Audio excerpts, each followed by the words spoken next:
আসসালামু আলাইকুম। আমি মানহা মুরসালিন। আজকে আমি আমার নিজের লেখা একটি গল্প বলবো, যার নাম মায়ের সেরা জন্মদিন। প্রায় 1 মাস ধরে প্রস্তুতি নিচ্ছে ওরা। যেদিন নিশি প্রথম জানতে পারলো মায়ের জন্মদিন আসছে সামনে, সে তখনই চুপি চুপি ঋষি ও তিশিকে জানালো ব্যাপারটা।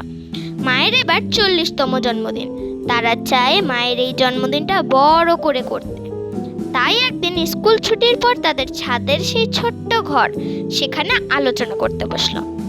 ঋষি সবার বড়, সে প্রথমে বলল, আমরা আমাদের ড্রয়িং রুমটা সাজাবো, অনেক বেলুন ফোলাবো আর একটা বড় কেক কিনবো। মা যখন আসবে তখন একেবারে চমকে যাবে, তাই না? সেটা শুনে নিশি, সে মেজ বোন, বলল, না, আমার মনে হয় না ব্যাপারটা নতুন কিছু হবে, কারণ অনেকেই ভাবে জন্মদিন করে, আমাদের নতুন কিছু একটা ভাবতে হবে। তিশির ছোট বোন, সে বলল, চলো আমরা মামার সাথে কথা বলি। সবাই তখন মামার কাছে চলল। মামা শুয়েছিলেন। তাদের দেখে বললেন, কি খবর আলোচনাবিদরা, কি কথা চলছিল এতক্ষণ ছাদে? তিনবল বলল, সে কথাই তোমাকে বলবো এখন। তারা বলল, মামা, তোমার কি মনে আছে সামনের মাসে মায়ের জন্মদিন? তাই আমরা ঠিক করেছি এবার একটু আলাদা ও বড় করে অনুষ্ঠানটা করব, কিন্তু কিভাবে করব বুঝতে পারছি না। আমাদের তোমার সাহায্যের প্রয়োজন। মামা বললেন, আমার পরিচিত একজন বন্ধু আছে, তার সাথে কথা বলে দেখো, পরে তোমাদের জানাবো। শুনে ঋষি ও তিশি ও নিশি সেখান থেকে চলে গেল। 2 দিন কেটে গেল, কিন্তু মামা কিছু জানাচ্ছেন না দেখে তারা আবার গেল মামার কাছে। মামা জানালেন তার বন্ধুটি ব্যস্ত, বিদেশ গেছেন, দেশে ফিরে কথা বলবেন। এভাবে আরো কয়েকদিন চলে গেল। 4 দিন পর ঋষিরা ছাদে খেলছিল, এমন সময় মামা এলেন। মামা বললেন, আমার বন্ধুটির সাথে কথা হয়েছে, সে তার অফিসে তোমাদের নিয়ে যেতে বলেছে। তোমাদের গ্রীষ্মের ছুটি কবে থেকে? তিশি বলল, 3 দিন পর থেকে মামা। 3 দিন পরে আমরা তোমার সাথে অফিসে যাব। 3 দিন পর বিকেলবেলা তারা 3 জন ও মামা অফিসে রওনা হলেন। বাড়িতে বলেছেন কিছু গল্পের বই কিনতে যাচ্ছে ওরা, ছুটিতে পড়ার জন্য।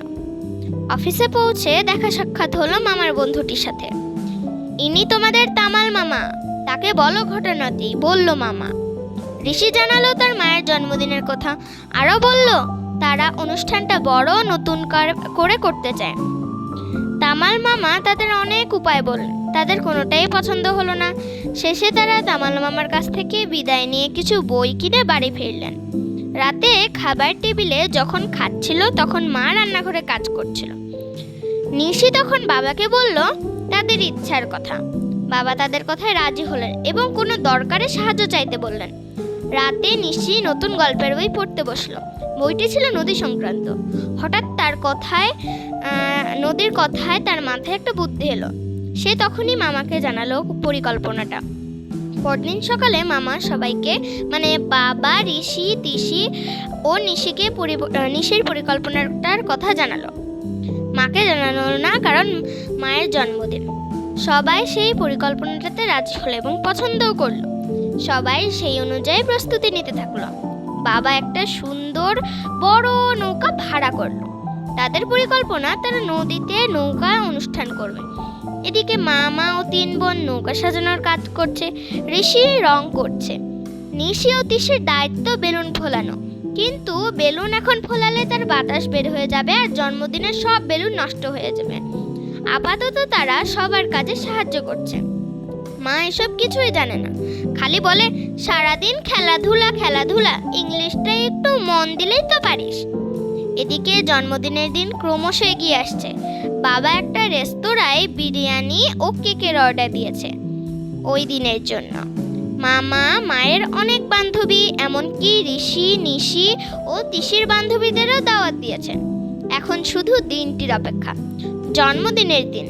জন্মদিনের দিন প্রত্যেক দিনের মতো মা ভোরবেলা উঠলেন। মায়ের মনেও নেই যে আজ তার জন্মদিন। ঋষি, নিশি, তিশি প্রত্যেক দিনের মতো দেরি করে উঠেছে, আসলে ওরা ভোর থেকেই জেগে আছে। তারপর উঠে নিয়মিত খেয়ে দিয়ে মর্নিং ওয়াকে বেরোলো। খাওয়ার সময়ও ওরা ঘ্যান ঘ্যান করলো প্রত্যেক দিনের মতো। বাবা অফিসে গেলেন। সারাদিন ভালোই কাটলো। সন্ধ্যাবেলায় বাবা অফিস থেকে ফিরে এসে মাকে বললেন একটু বাইরে যাবেন মাকে নিয়ে। মা জিজ্ঞেস করলেন কেন?